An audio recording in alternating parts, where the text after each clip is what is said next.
Everybody, what's up? Sorry again, I haven't been doing my videos, setup, properly on time, I guess, because I've been a little bit busy, a little bit sick, and haven't always just found all the time to do, videos, but everything should be back on track. I'm done everything that I was doing. I have no more problems as far as I can see.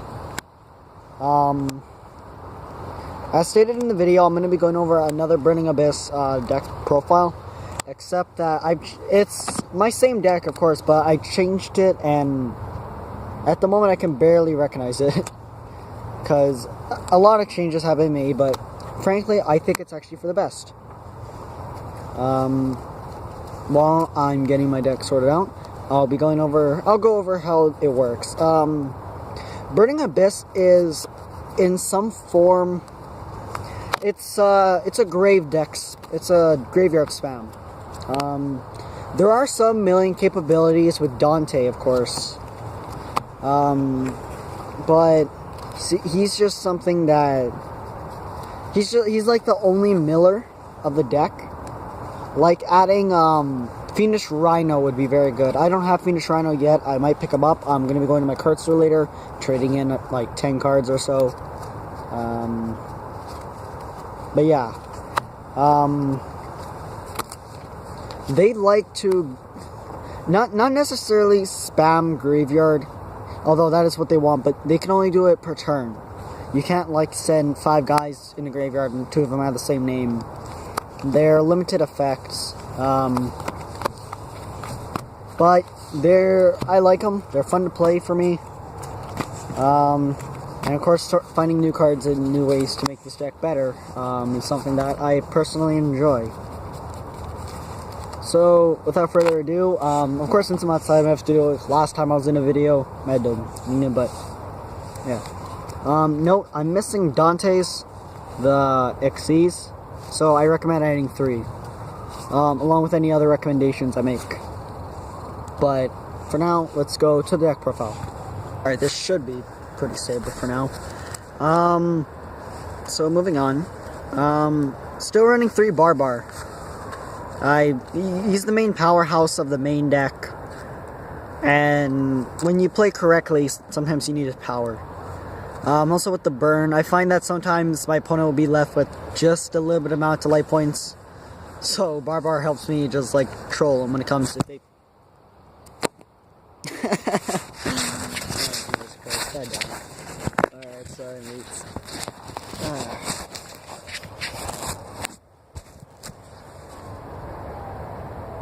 1, 2, 3, 4, 5, 6, 7, 8. Not gonna cut that because I can't cut. Anyways.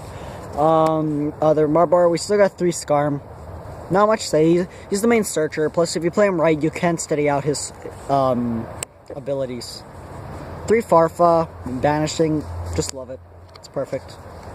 For right now, 2 Dragkig.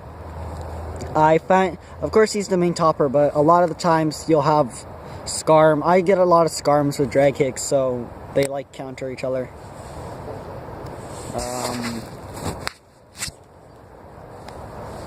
2 Libic. Don't need 3 anymore, regardless, because it negates effects. Because when Fiendish Rhino's on the field, he's gonna, like, once their effect activates to pop himself, I'm not fully sure. I think literally it'd be infinitely, so the turn would never end. But if you were just to think that if Fiendish Rhino's on the field, nothing would happen to your guys. 2 Calcab, just because of the spell card back row turn. So not much to say when it comes to Calcab, but only 2. You don't need 3 because what I'm going to show you.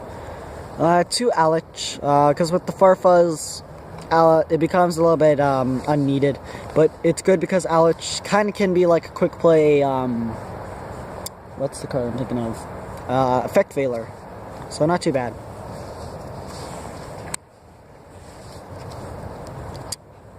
2 Rubik. Don't really need 3 because if you use Graph or Sir, these guys can just pop back. So 3 is not really needed. Regardless if you run 3 and you're at 3 Virgil, 3 is not really needed. Legally 1 Sir, not much when it comes to him. Legally 1 graph, not much. And then legally 1 tour guide. Moving on to spells. 2 of the Terminus. Just like when it comes to Rubik, 3 is not really needed. I took out Kegna in case of those, for those I didn't notice. Because Kegna wasn't really needed at this point, because I studied out my spell cards and strap cards what I needed. 2 Lure of Darkness, not much said when it comes to this. It banishes, lets you cycle through your deck, kind of. 1 Reasoning, because in turn 1, if your opponent does not know what you're running, this card is basically like a troll, and even if they do know what you're running, there's a good chance that the card sent to the graveyard is what you need, or even just something you can use. So, I would run a Reasoning, because it's milling with the bonus of maybe special summoning a monster. And it won't negate any effects, so pretty good. Foolish Burial, not much to say when it comes to this, in case you need it. Lightning Vortex. I would run a Regeki, of course, instead of this, but right now I'm getting one, hopefully when I go to my card store. Because it discards, that's not a bad cost when it comes to Burning Abyss. You just gotta steady out your cost, so you gotta make sure you got too many so you're not losing your actual good cards. But 1 or 2 is a stretch even, but yeah. But in substitution for the second one, just run a Dark Hole. It's good. Don't need to worry about your own field wipes. Twin Twisters, maybe run 2 because of the discarding again, it's not bad. Hand Destruction, because it discards, it lets you get to your effects. And I feel like it's kind of better than Allure of Darkness, because you can still get your effects. But sometimes you don't need those effects until later. Only 2 Firelight of the Burning Abyss. Because 3, again, it gets too much, and you have trouble doing what you need. 2 of these, again, just to regain your field. And the best part, if a Virgil goes to the graveyard, well, you would just bring it right back with this. So this way you keep your Virgil and your special monster zone can stay. 2 Horn of Heaven, because it tributes. That's not a bad thing. If I need to stay back, I'll just special summon my monsters. So it gets rid of my monster, gives me an effect, stops my opponent's summons. And the best part about this, it stops any summon. It's like a Solemn Warning except tributing. So I'm surprised no one else actually uses it. Divine Wrath, because it stops the monster effect and kills it. Also because of discarding, so again, it's not a bad cost. Torrential Tribute, not much said when it comes to this. Burning Abyss are not mindful of suicide. Moving on to extra deck. 3 Virgil. You don't necessarily need 3. I just have 3 though, because when I got my gold set, I never traded these away. Because I used to use them in my Lightsworn. I still can, but that's when I was just starting out.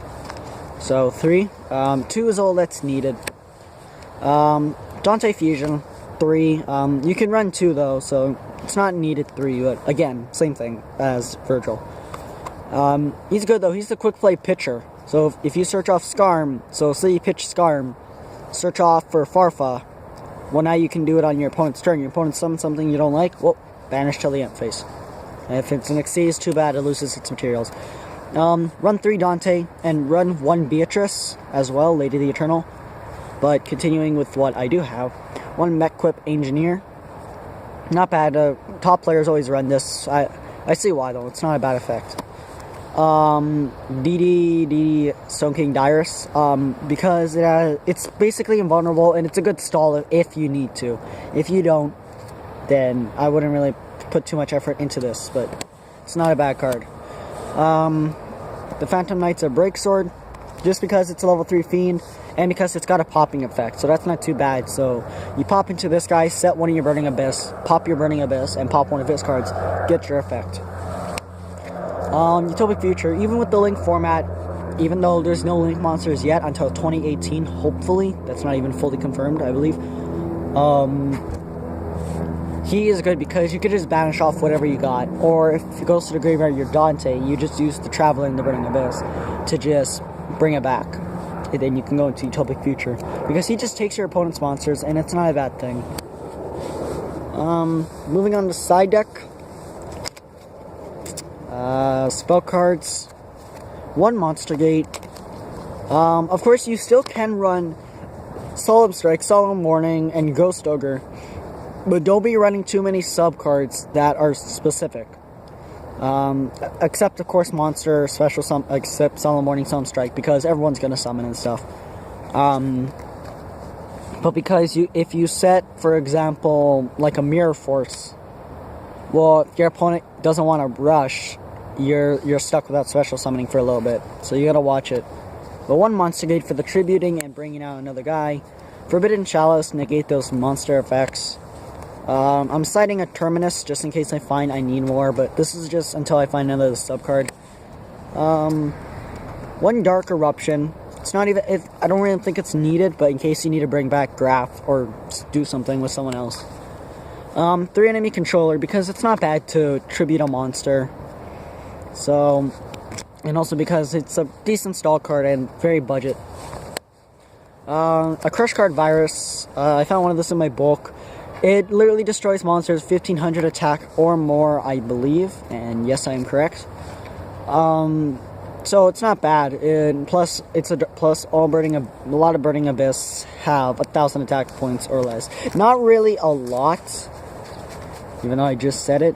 But you got Tour Guide, Graph, Rubik, Farfa, Skarm. And that's almost half the monsters. But again, it's in the side deck for a reason, just in case my opponent has too much stuff.